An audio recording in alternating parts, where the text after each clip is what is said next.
Filoctetes, empuñando el arco de Hércules, leproso, abandonado en Lemnos que sin él estaba vacía por los príncipes con escasas provisiones, no mostró en tal trance orgullo alguno, sino que gritó hasta que se perdió de vista la nave, a la que su grito no detuvo.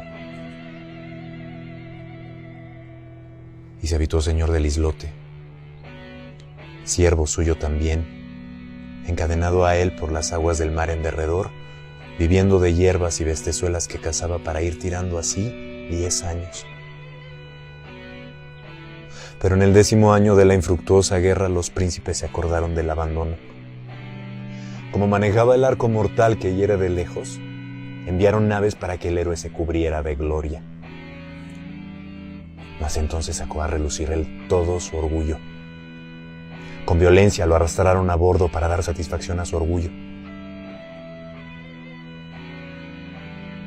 De esta manera recuperó lo perdido.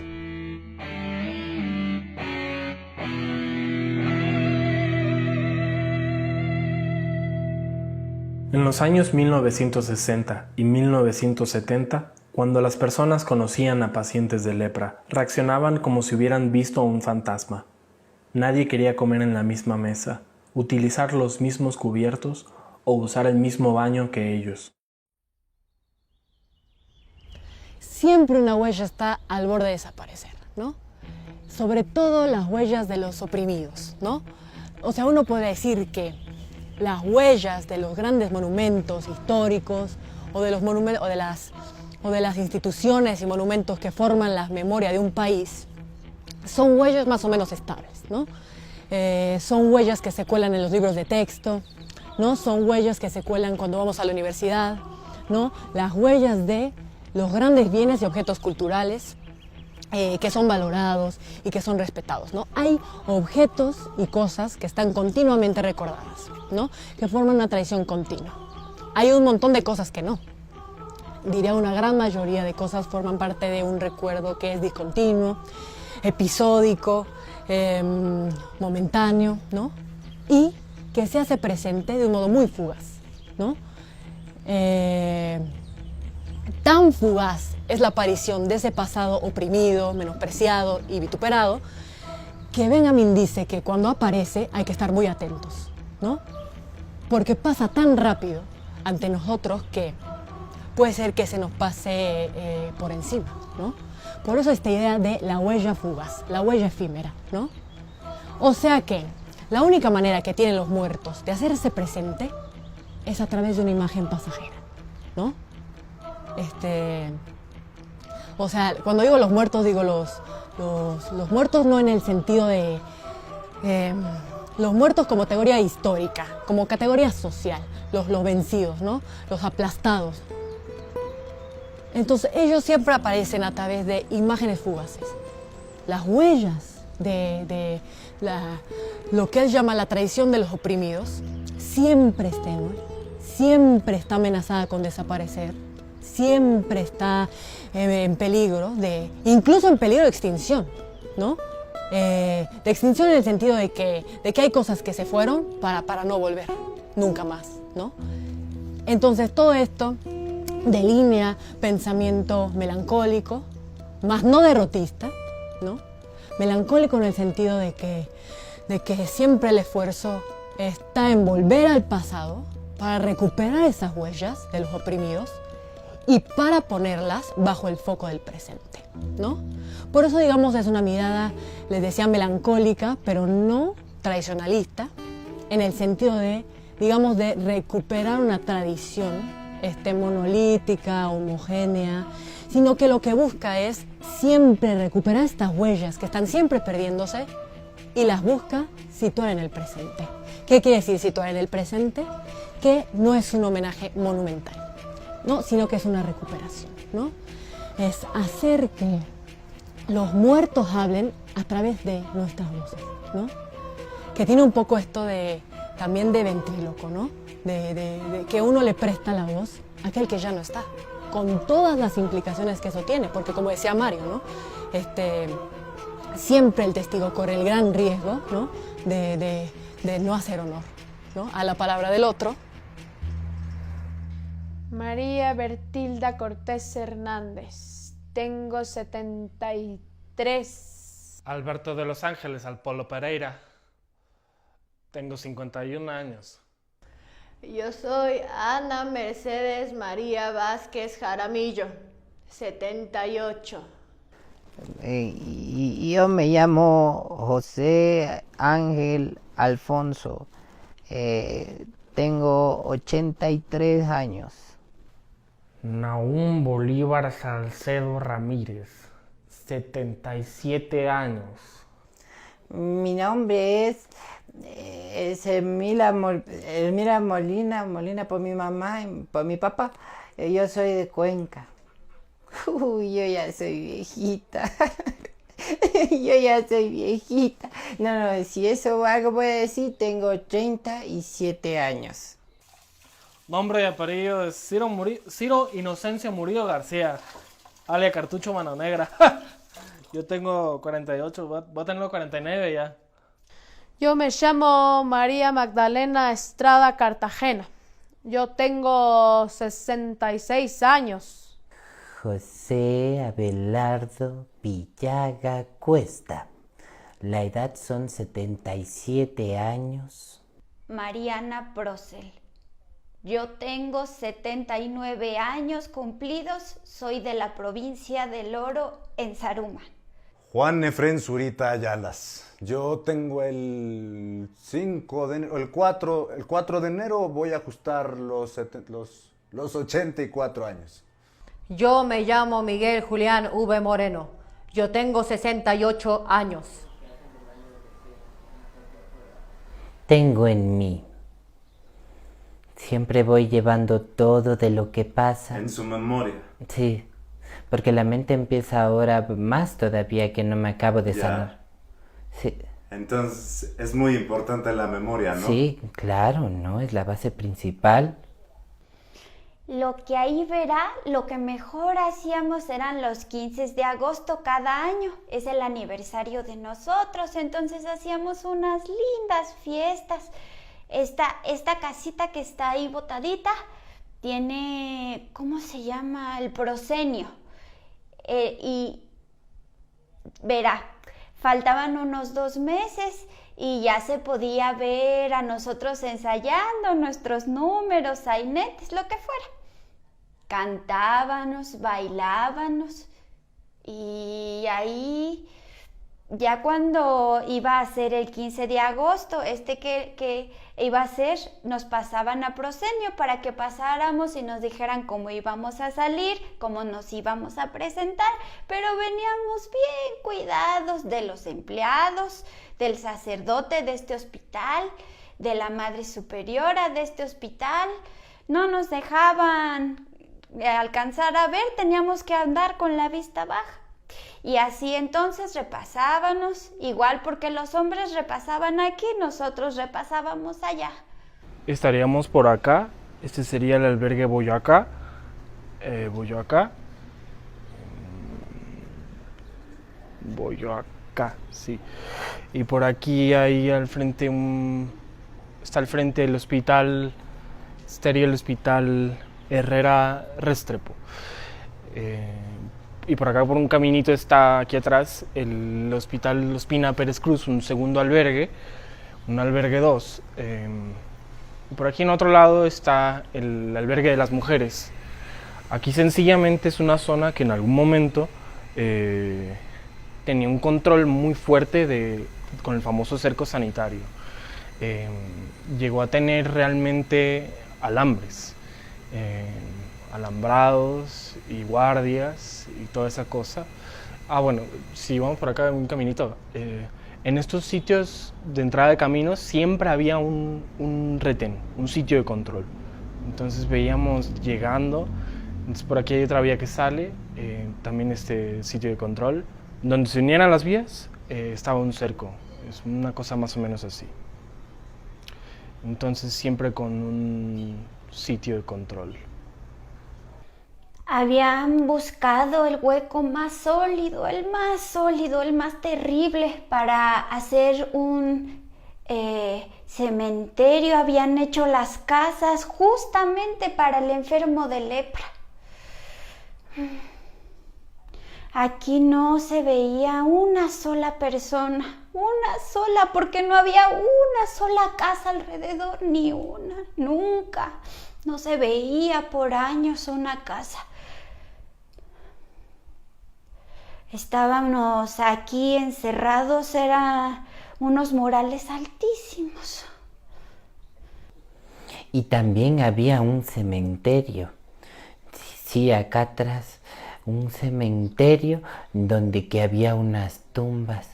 Y yo dije, a mí también me han de enterrar ahí. Todito era bosque, mi señor. No se veían ni siquiera volar los mosquitos. Bueno, del hospital, este hospital sé que, ha sido comprado el terreno en 1919. Han comprado la parte de un terreno y que era aislado, alejado de la ciudad, donde era lejos de la población, para poner al enfermo de lepra. Han comprado y ya.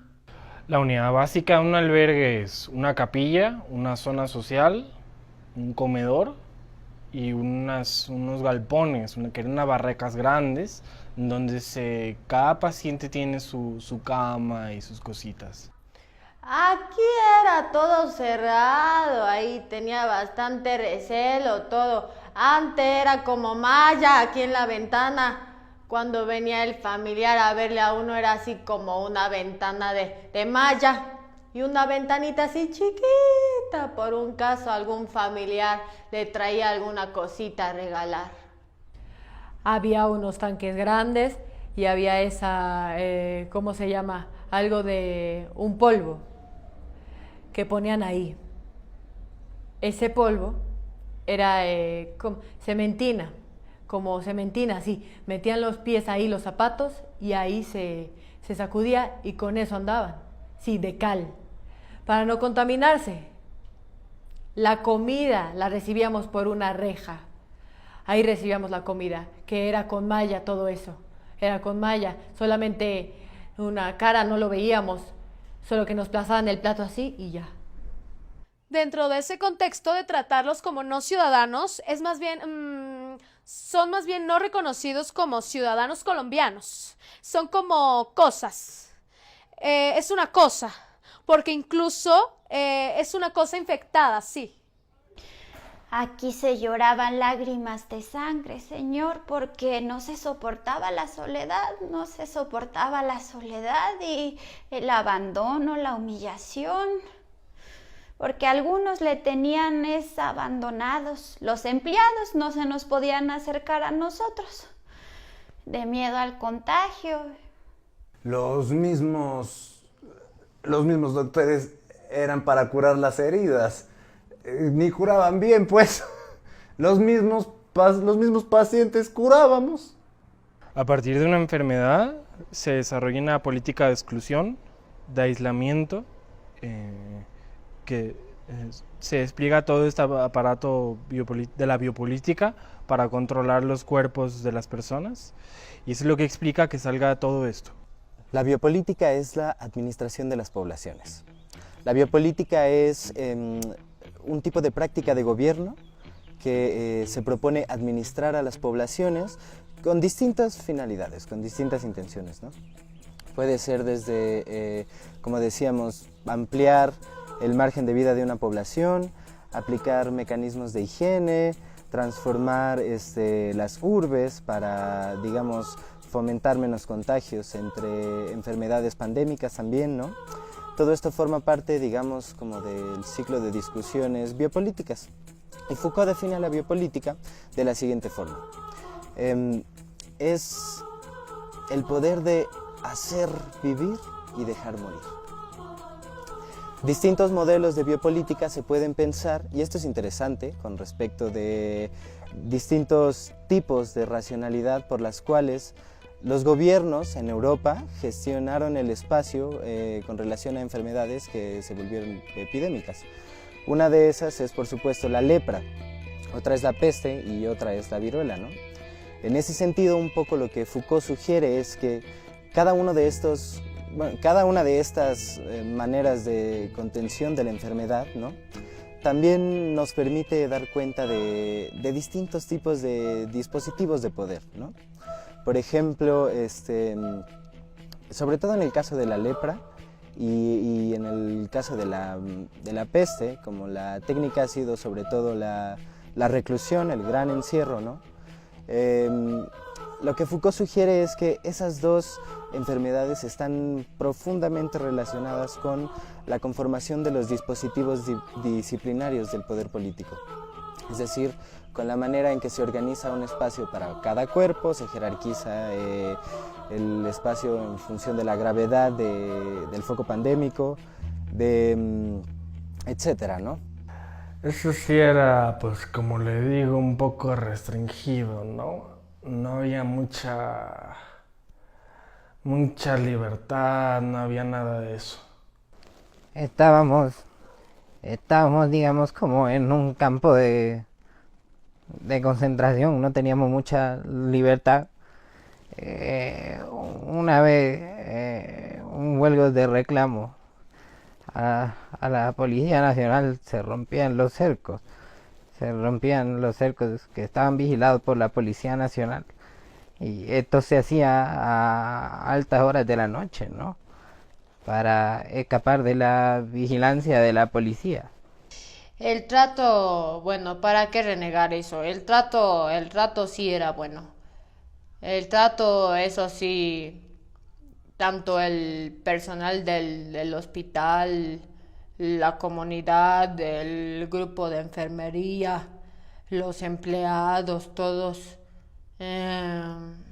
me llegaron a querer y me ayudaban con un bocado de comida, con alguna cosita durante el tiempo que estaba yo en cama. Me favorecían eso. No, bueno, el trato hasta ahora, para mí, para lo que viví en el campo, aquí siento más conforme con el trato de la gente. Todos son amigos, con todos nos llevamos bien, todos me quieren. Cuando necesito alguna cosa les pido el favor y me favorecen. Estaba la puerta de entrada de mujeres pasada con llave y la puerta de entrada, cada entrada también pasada con llave. O sea, todo era a base de un permiso que teníamos que hacer. Aquí teníamos el certificado de nupcialidades. El certificado de nupcialidades es un documento porque el director del lazareto tenía toda potestad sobre la vida del enfermo de lepra y sobre absolutamente todo lo relacionado con el lazareto. Esta era una red independiente pequeña dentro de Colombia y tenía absoluta potestad de eso. Él decidía sobre el tipo de castigo que recibía una persona después de procesada, si era trabajo forzado, si era cárcel, si pagaba económicamente algo que le imponían y listo. Él decidía y daba permiso sobre las personas. Había un certificado de solicitud donde ellos anunciaban sus... El señor tal, soltero, enfermo de lepra, nacionalidad colombiana, domiciliado en tal sitio, hijo de enfermo de lepra por haber llenado los requisitos del 29 del 53, se le concede permiso para contraer matrimonio en este leprocomio con la señorita María Estela, enferma de lepra, de 20 años, domiciliada en la carrera Hospital San Vicente. La gente ya empezó a hacer reclamaciones de tener libertad, ¿no?, de tránsito de aquí hacia otras partes, ¿no? Eso fue una lucha dura. Comenzaron a venir los padres salesianos sin un apóstol de los pacientes de Hansen, que se denominaba un apóstol porque él había visitado casi todos los leprocomios del mundo. Se llamaba Raúl Folleroux. Él nos abrazaba y en la televisión les decía que no éramos seres humanos como cualquier otro, que no había por qué estar teniendo tanto recelo ni tanto miedo. Y de ahí ya se fue abriendo las puertas y perdiendo ese miedo, todo eso. Y ya después vinieron chicos y chicas de la Universidad Católica, de la Universidad Central, y nos hacían bailar, y nos hacían preparaban un cafecito, un canelazo en tiempo de frío, y tomábamos ahí igual que ellos y todo eso. Entonces eso nos fue levantando el ánimo también a nosotros. El tema religioso es ambivalente, es decir, tiene muchos elementos positivos porque les dio un sistema de valores importante, como religioso, trascendente, espiritual, de vínculo, de comunidad. Y por el otro lado viene el tema también de elementos como más bien dependientes, que les hacen ser más bien como en una dinámica limitante de la resiliencia, porque lo religioso de esa época buscaba propiciarles todos los elementos que estuvieran a su alcance para ayudarlos. Somos los padres y ellos son como los hijos. Somos los padres y ellos son los inferiores, los menores, y entonces nosotros como buenos padres tenemos que propiciar y dar todo lo que ellos necesiten. Pero fue generando un sistema de creencias más desde la limosna, desde el no puedo, desde esperar a que me den, esperar, incluso ven al gobierno a una hora, ven al gobierno como un papá que me tiene que dar todo porque yo no puedo, ¿no? Entonces ahí hay elementos también limitantes de los procesos de resiliencia. Sí, un ratito me da permiso. Dios, que diste tu vida en la cruz para salvar al mundo entero, por ese amor inmenso, el dueño de la mies, el dueño abundante de tu misericordia divina, la que nos llenas el entorno de nuestra vida, porque eres un Padre que no quieres que nadie nos perdamos, porque eres un Padre amoroso que junto a ti a nada temeremos, ni nada nos faltará. Tú eres mi Dios y mi Señor, tú serás el dueño de mi corazón. En tus manos divinas de Padre te tomemos nuestros amores, nuestras alegrías, para que tú como Padre bueno y misericordioso nos ayudes a cargar nuestra cruz para seguirte, para que como Padre que nos amas, nos perdones de toda falencia y debilidad, para serte fieles hasta el final. Te lo pedimos por nuestro Señor Jesucristo, tu Hijo, que es Dios y vive y reina por los siglos de los siglos. Amén. Dueño de mi vida, de mi amor, ábreme la herida de tu corazón. Dueño de mi vida, de mi amor, ábreme la herida de tu corazón.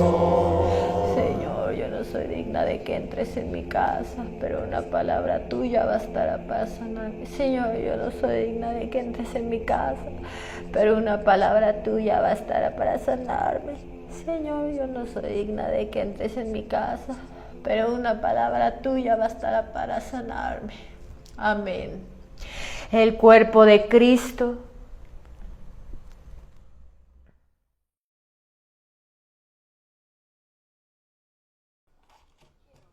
Me contaron entre ellos que han pedido permiso para hacer los matrimonios entre los de aquí al presidente de la República, que era Velasco Ibarra.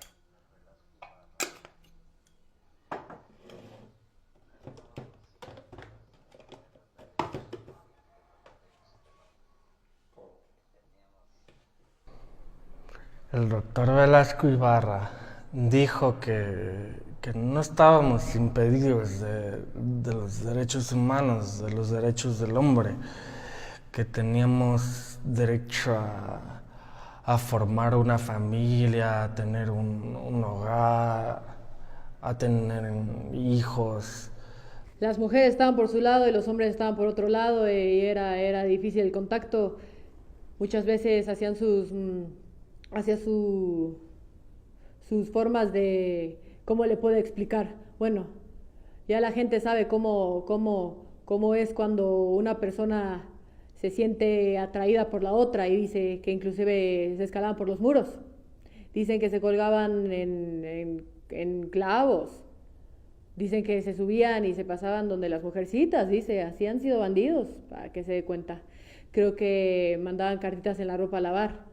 Sí, así han contado las mismas señoras, han contado cómo se han enamorado de sus maridos. Por el árbol de guavo. Y pues había unas puertotas grandototas así. Y las puertitas tenían unos huequitos que nosotros mismos les hacíamos. Y pues por ahí así mismo los hombres se asomaban. Y lo mismo vuelta también los hombres así mismo en la puerta de ellos, viendo. Y así cuando en las fiestas de agosto, los 15 de agosto que le comenté, nos veíamos. Y cuando sea de lejitos, porque los señores autoridades no nos dejaban ni acercarnos, nos veíamos así. Nos callamos en gracia. Ah, bueno, con mi esposo fue así mismo, mi señor. Nos conocimos por su huequito, que le converso por el árbol que se subía. Éramos enamorados, claro. Por ejemplo, nosotros le lavábamos la ropa a los jóvenes solteros. Entonces había unas canastitas con tapa. Ahí ponía uno la ropa, le ponía la ropa y en medio de la ropa así le mandábamos sus cartas. Las cartas enviadas por los empleados, por amigos, o sea, claro, del cuerpo de empleados. Él me decía, pues decían que quería casarse, que él no quería engañarme, que él sabía que quería ser feliz conmigo y no sé qué.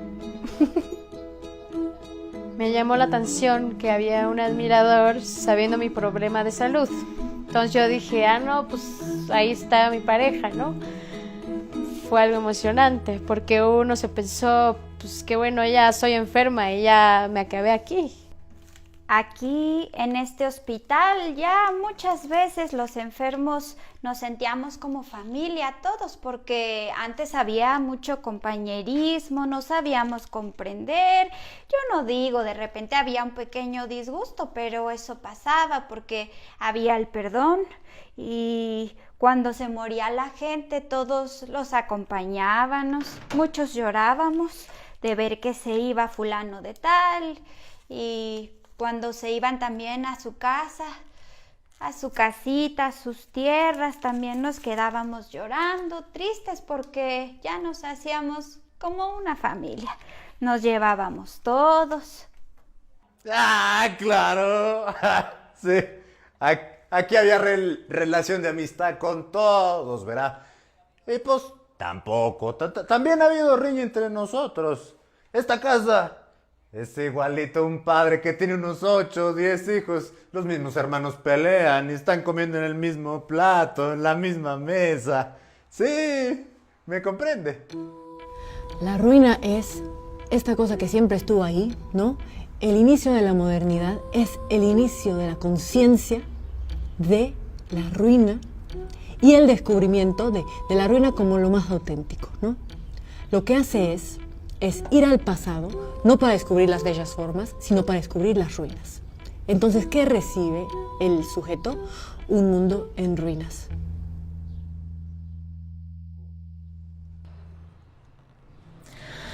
A mí me contaba la historia de una señora que vino, dos hermanitas muy antiguas, ellas ya bastante grandes, y ellas me decían que ellas tenían una abuelita de ellas que había llegado... el abuelito de ellas había llegado acá, el bisabuelo, algo así. ¿Por qué? Porque resulta que como el comandante de policía del municipio donde eran ellos se enamoró y le gustaba la bisabuela de ellas. Entonces reportó al bisabuelo, lo acusó de que era enfermo de lepra, porque el señor, yo no sé, tenía un problema en una orejita, y entonces lo acusó de que era enfermo de lepra para que lo viniera para acá, lo quitó del camino y después de eso se quedó con la señora allá. Ella me contaba que a ella le había sucedido eso, que eso le sucedió a la bisabuela de ellos. Yo tenía como 8 años. Yo en ese entonces tenía nada más que unos 19 años por ahí. Y era enfermo más o menos de la edad de unos 8 años a 9 años. Yo tenía como 40 años, había tenido. ¿Cómo llegué? Pues en carro. Les estoy hablando de los años 1950, ¿no? 51. A mí me trajeron. Resulta que yo a la edad de 9 años resulté con la enfermedad de lepra. Estaba estudiando allá en la escuela de mi pueblo, Xalala, Santander. Estaba estudiando allá y hubo una revisión general para todos los muchachos, ¿no? Y ahí descubrieron que yo tenía lepra. Me suspendieron de la escuela de una y me suspendieron de la escuela y entonces llamaron a mi padre, a mi familia y le comunicaron la novedad mía y que tenía términos de pocos días para llevarme a contratación. Yo no sabía ni dónde era contratación, ¿no?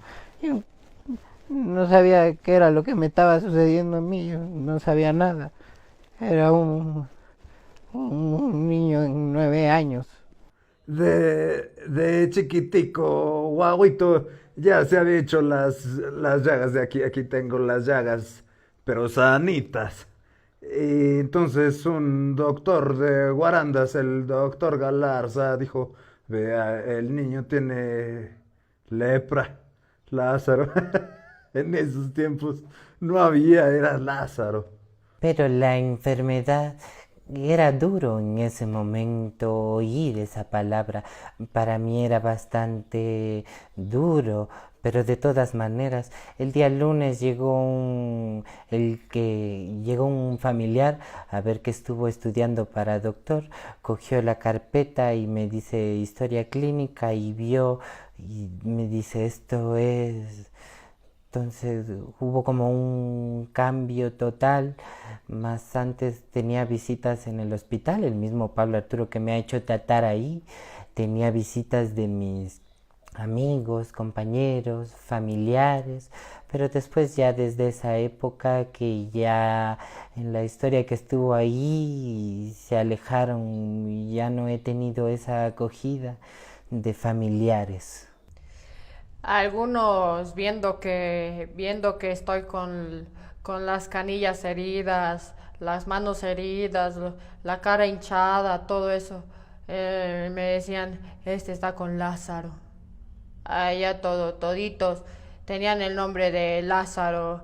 En aquello tiempo ellos llamaban la gente del campo, pero ahí habían los yerbateros, curaban con hierbas, y ellos decían, tiene Lázaro. No. Y con ese mataban. Entonces cuando ella vio, ella dijo, sí es lo que sospechamos. Usted está con Hansen, señora.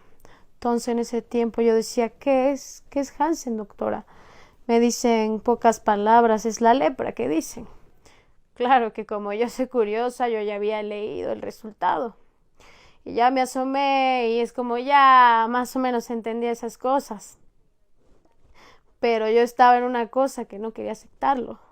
Que me chorreaba por aquí la sangre donde cargaban los tubos. Entonces el gringo decía, vea, está chorreando sangre. Y yo decía, es que solo a los hombres del trabajo les sale la sangre. No sabía lo que tenía. No, oiga, créame, el otro día aquí me chorreaba porque me montaba los tubos al hombro. Entonces yo me aguantaba eso. Me echaba los tubos pues porque la compañía ganábamos a 100 diarios ganábamos. Y claro, todos éramos una compañía grande. Entonces, verá, habíamos en todo el pueblo chilanejo, hacíamos el alcantarillado. Y ya la gente, unos empezaron a decir que tiene una enfermedad contagiosa, que hay que mandarlo de aquí. Renegaban algunas personas. Pero y como también tenía amigos, estos amigos me defendían. Chupábamos con los mejores amigos. Hemos dejado todo y seguimos los pasos de Jesús. Cargamos la cruz pesada durante toda nuestra vida. En ese tiempo no pensaba en el futuro, porque lo mío era morirme y hasta ahora. La connotación más fuerte que tenemos nosotros es que a nadie le gusta hablar de lepra, tanto que también nuestros propios pobladores poco les importa hablar de tema y muchos no se identifican con el tema de la lepra. Y lo que queremos decirle a la gente es, mire, esta es una obligación de todos y una responsabilidad de todos. Todos pusimos enfermos de lepra como una responsabilidad de todos, ¿sí o no? Es sacar esa historia, reconocerla como propia, saber que hay una responsabilidad social, una responsabilidad médica, una responsabilidad política de esto y que hay que hablar de lepra porque son casos que no debe haber. Y que se siga tanto, es una cuestión de puro descuido de Estado. Así de simple. No, nadie, no sabe ni mi familia, ni mis cuñados, ni mis cuñadas, nadie. No.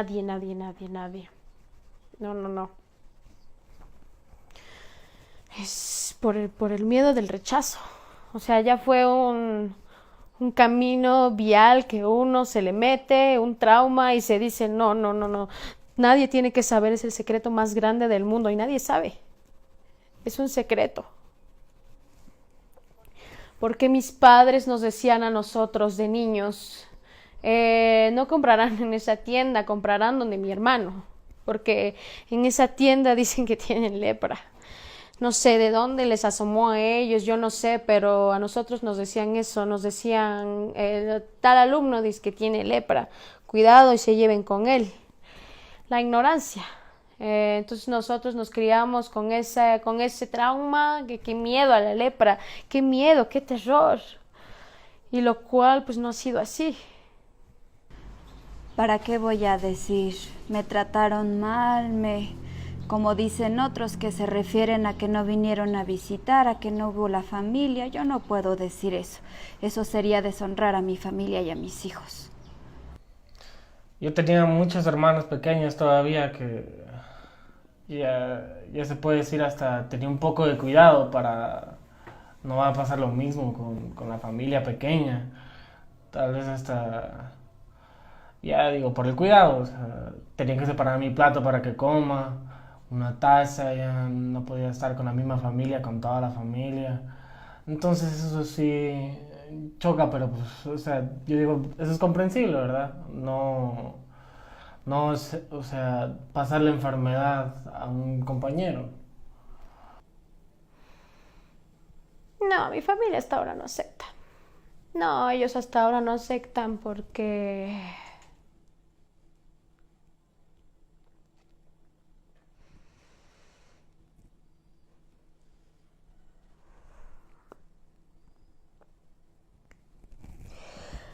para ellos no ha habido en la familia de ellos leprosos, como dijeran. Entonces, para ellos hasta ahora no aceptan. Por eso le digo a mi mami, desde que yo me interné, hasta la vez ella sabe, si yo no la llamo, ella no me llama. A veces yo la llamo porque, como dicen, madre es madre, y a veces no hace falta. Ellos no pueden tener una actitud activa frente a su propia historia. Incluso algunos de los pobladores descendientes directos no logran descubrir o no logran poner como en primer plano las fortalezas que tuvieron sus antepasados, que lograron hacer familia, vivir muchos años y hacer como una vida a partir de esa realidad de la lepra, ¿no? A pesar de todo eso, sino a partir de ella. Digamos, no han logrado descubrir esos elementos propiciadores de su propia historia, ¿no?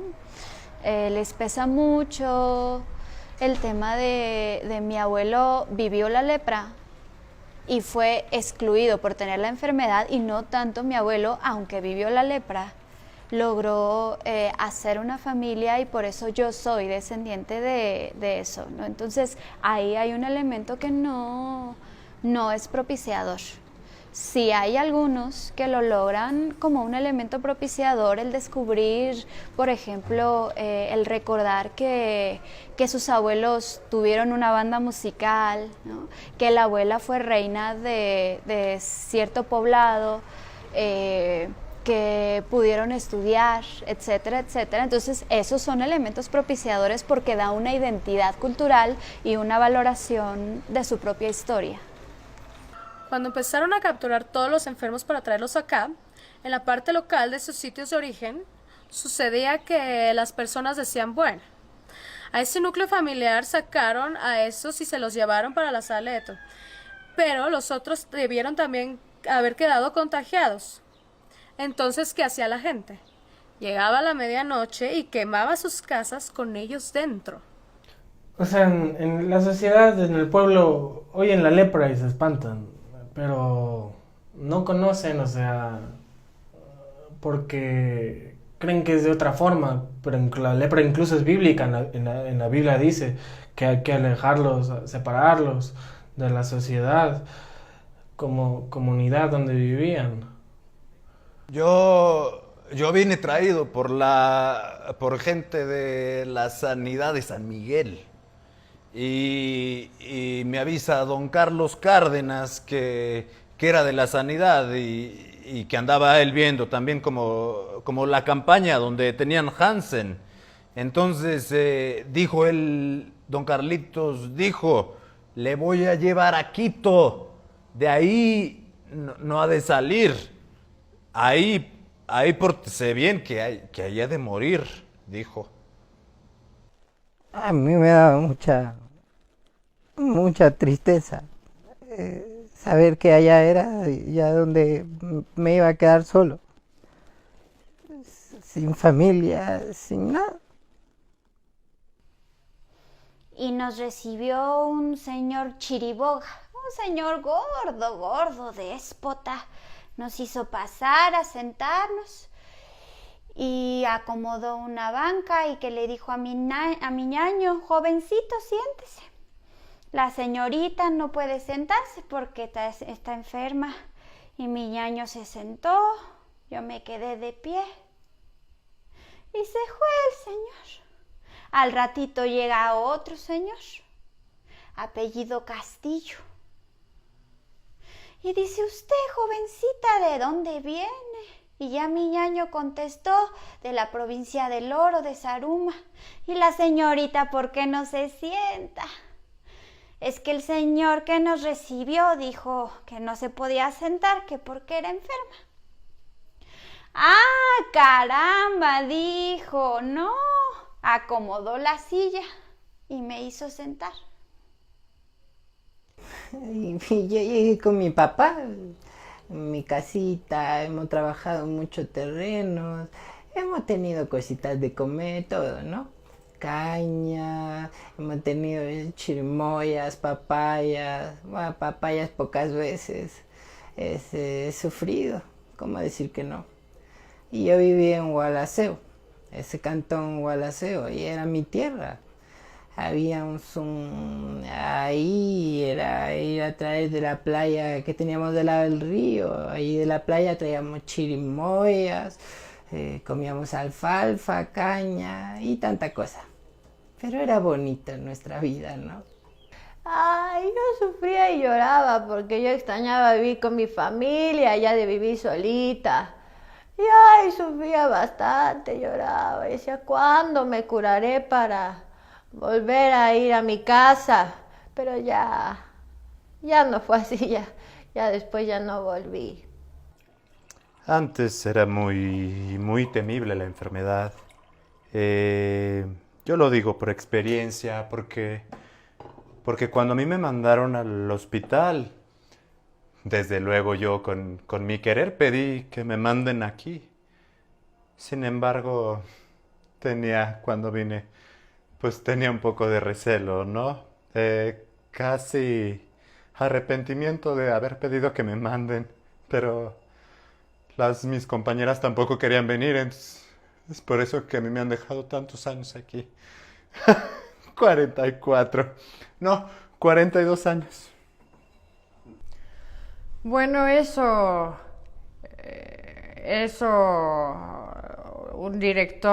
había un director nacional de la campaña. En aquellos tiempos andaba un director buscando pacientes de Hansen por los campos. Y entre esos se toparon conmigo. Lepra, decían, lepra. Que aquí le han cambiado de nombre a esa enfermedad, pero es fácil cambiarle de nombre a la enfermedad, pero la enfermedad sigue siendo lepra y seguirá siendo el leproso.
Sin embargo, el ser humano está hecho para adaptarse a todo, ¿no?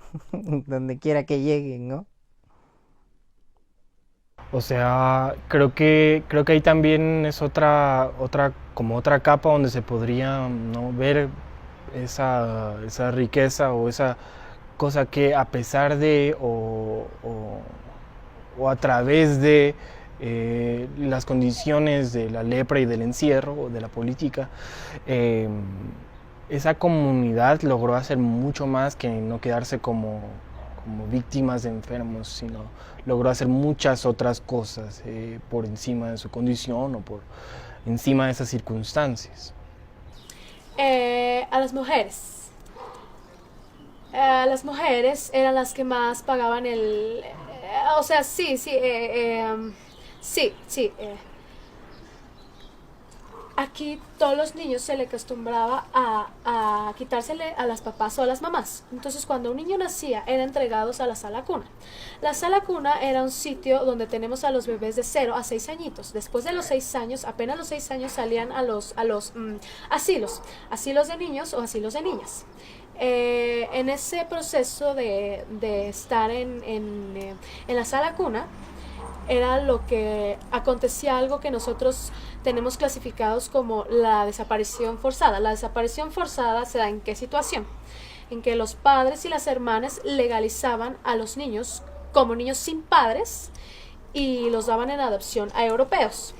De eso buscaban las características europeas: piel blanca, ojos claros, bonitos, y normalmente eran antioqueños, santanderianos, pues si eran cara de indiecitos o negritos, pues poco le gustaban a los europeos. Ellos buscaban gente que tuvieran sus mismas características. Entonces era una linda muchachita, la primera que tuvimos, y se la llevó la social y no sé en qué lugar le pondrían, pero ella decía, uy, que su hija está linda, que está, y después que nos la trajeron muertita.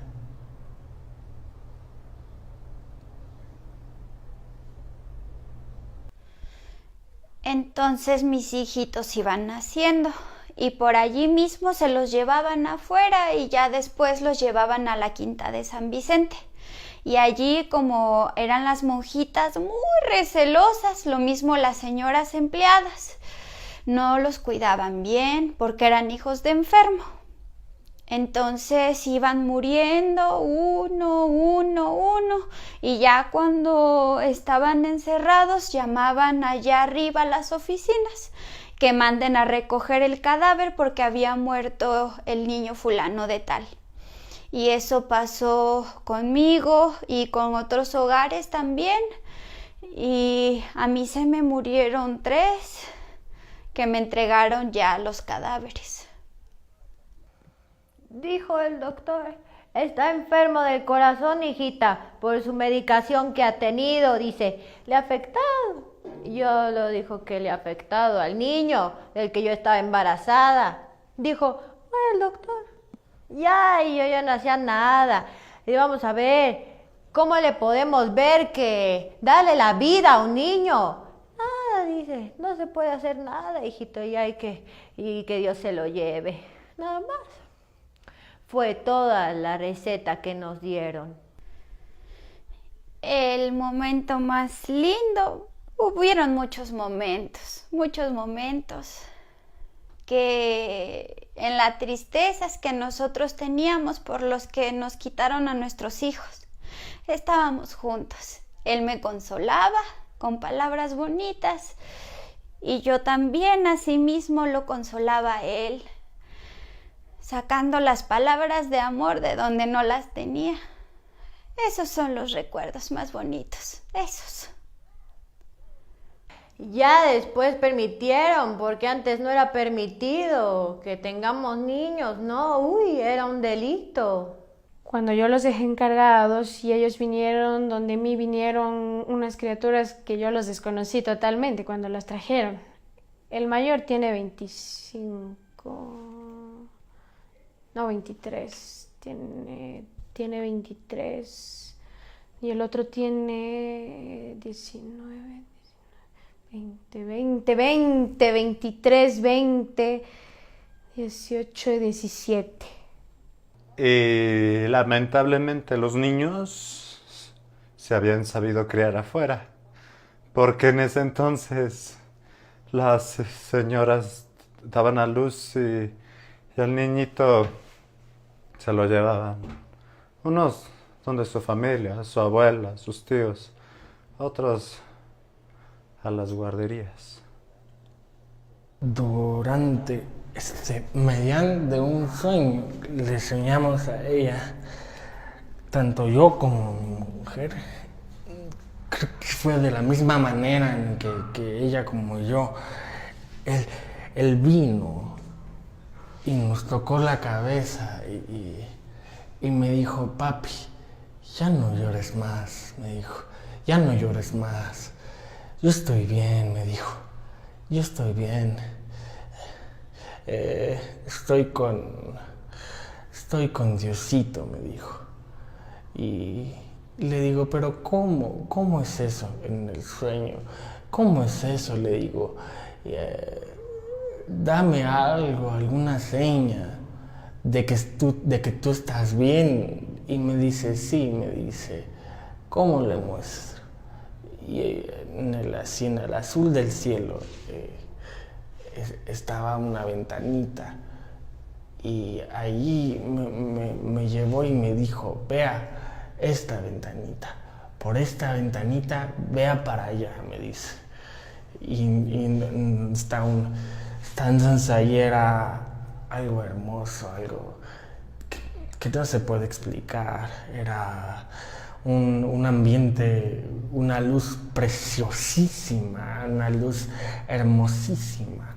Y era como que los ángeles se dedicaban solo a cantar una música preciosa.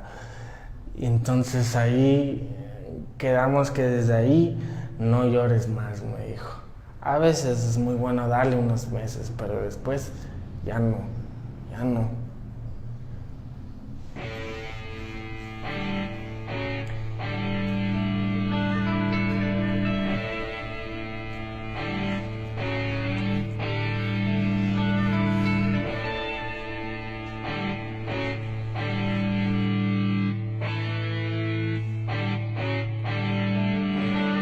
Nosotros tenemos un eslogan que todavía aplicamos que dice: la lepra se adquiere de un contacto íntimo y prolongado con un enfermo que tiene lepra.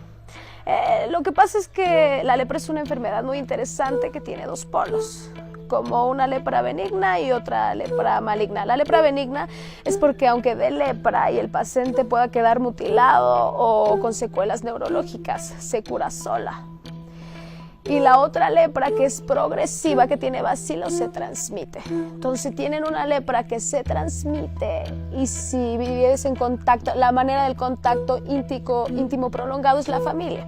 Vivir en la misma casa, en el mismo cuarto o en la misma cama, pero de la familia, porque la lepra conyugal es rara. Es decir, la lepra de la pareja, pues solo que sean parientes, porque necesitas un factor genético de predisposición para adquirir la enfermedad. Bueno, ahora dice que la enfermedad, como no es contagiosa, entonces ellos daban tratamiento y se van esa gente a sus casas. Porque decían que esa enfermedad no era contagiosa.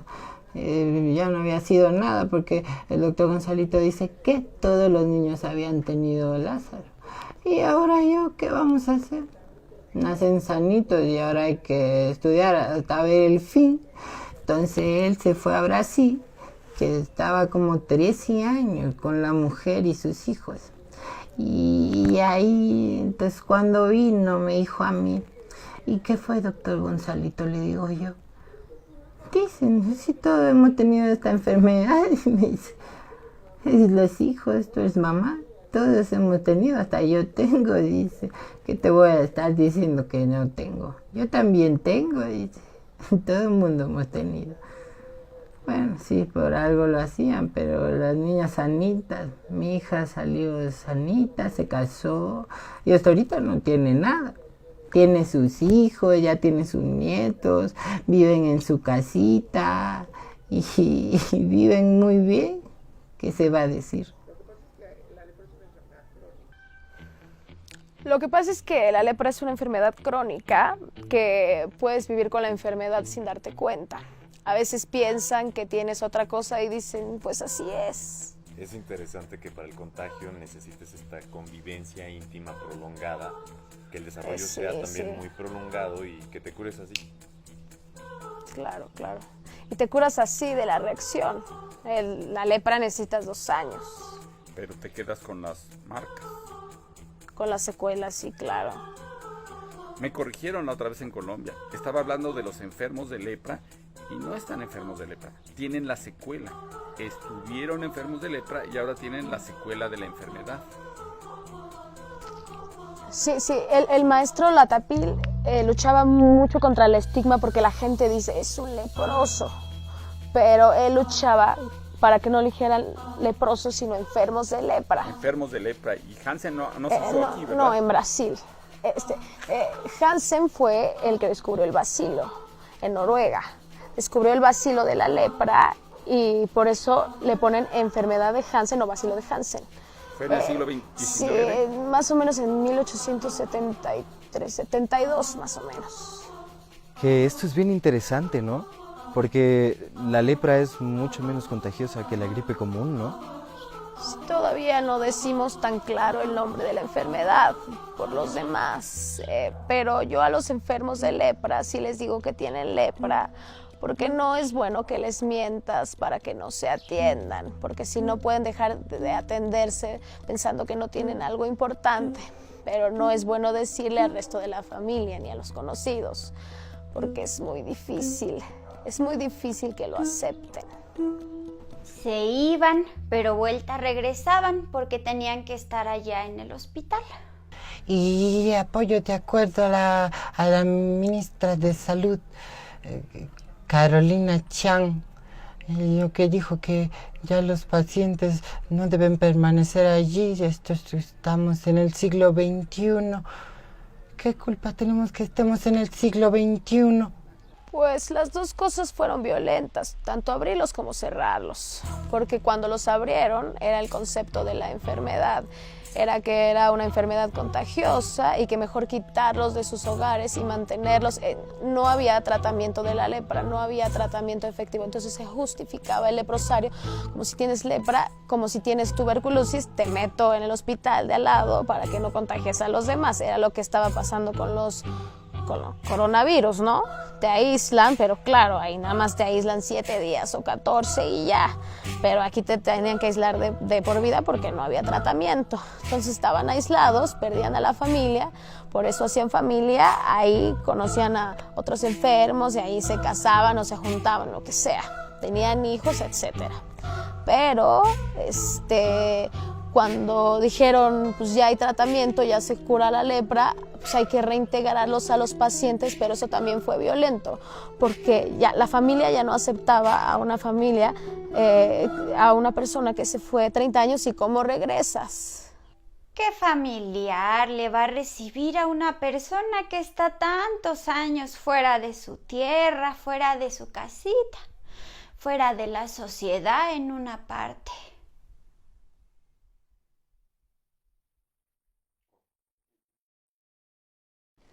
Yo una vez hace muchos años fui allá al pueblo y me encontré con mis hermanos y todo. Pero no, ya no era el ambiente para mí allá. Entonces pensé que mi lugar de vida era aquí, en Agua de Dios. Y todavía estamos amenazados, que nos quieren mandar a todos los de aquí a otras partes. Los más buenitos que se vayan con las familias y los que ya no podemos ni caminar, que nos han de meter a algún asilo, a donde sea. Entonces, de veras que yo no me he puesto a pensar en el futuro. Yo lo único, como sé decir, quisiera que salgan las escrituras de esta casa para que el día que yo me vaya, mis hijos tengan donde quedarse. Tengan donde quedarse porque, como dicen, pues no sé, que las casas son para los pacientes, porque primero eran asociaciones, asociación de hijos y familiares enfermos de Hansen. Ahora dicen que ya no es así, que las casas son para los pacientes, que el día que se muera el paciente, los que viven en la casa se van. Que no nos quiten de aquí nuestra casita que nos hicieron arreglar, que nos dejen aquí, pues, hasta que Dios nos tenga con vida. Claro, porque nos hicieron arreglar la casa y que Dios no permita, luego llega un otro se va. No, porque nos hicieron esta casita arreglada donde hemos vivido. Que nos dejen aquí terminar aquí nuestra vida. Bueno, yo sí desearía que se mantenga el hospital por muchas personas que son como abandonadas, no tienen ningún refugio. A veces la familia misma le rechaza. Entonces, por eso mi afán siempre es: no se dejen quitar el hospital, no se dejen, porque ahora están, qué sé yo, poniendo ahí, han hecho un área para los drogadictos y todo, y han hecho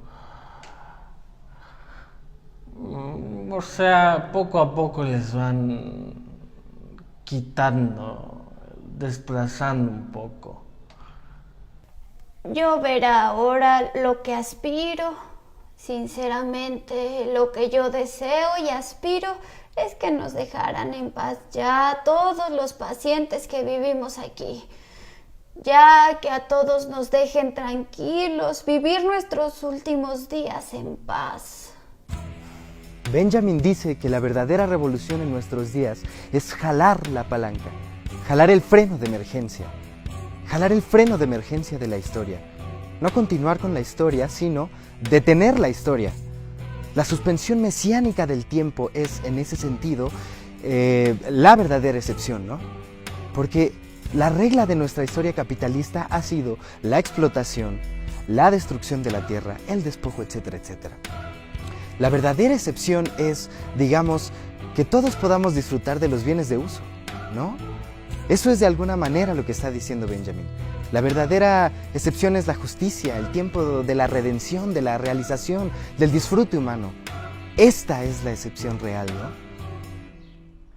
¿no? Yo lo que quiero es aquí que tengamos mejor suerte los venideros que han de venir. Que se mantenga este hospital como humanos que somos.